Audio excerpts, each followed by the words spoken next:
Hi friends, வாங்க இன்றைக்கி ஈஸியாக எங்கள் வீட்டு ஸ்டைலில் சிக்கன் கிரேவி எப்படி செய்கிறதுன்னு பார்க்கலாம். ஃபஸ்ட்டு கடாயை வச்சுட்டு அதில் ஆயில் கொஞ்சமாக ஊற்றிக்கிட்டு சோம்பு ஃப்ளேவர் உங்களுக்கு பிடிக்கும்னா போட்டுக்கோங்க, இல்லைன்னா அவாய்ட் பண்ணிக்கோங்க. கஸ்தூரி மேத்தி கொஞ்சம் போட்டு நீளமாக கட் பண்ணி வச்ச வெங்காயம் கொஞ்சமாக போட்டு அது கலர் மாற வரைக்கும் நல்லா வதக்கி விட்டுட்டு அதுக்கப்புறம் இஞ்சி பூண்டு பேஸ்ட்டு அது கொஞ்சம் போட்டு நல்லா வீட்டில் அரைச்சி இஞ்சி பூண்டு பேஸ்ட்டு நல்லா மணம் வர வரைக்கும் நல்லா வதக்கிட்டு அதுக்கப்புறம் கழுவி வச்ச சிக்கனை போட்டு நல்லா கலருங்க.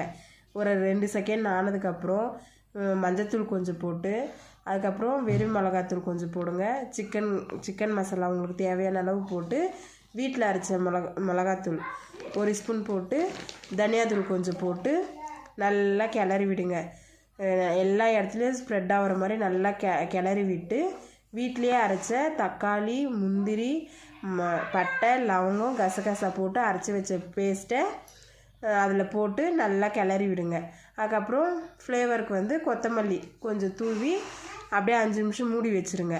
அது நல்லா நல்லா ஒரு 5 நிமிஷம் நல்லா கொதித்து வந்ததுக்கப்புறம் பெப்பர் தூள் நல்லா தூவி ஒரு 5 நிமிஷம் வச்சு நல்லா கொதிக்க வச்சு இறக்குனீங்கன்னா எங்கள் வீட்டு சிக்கன் கிரேவி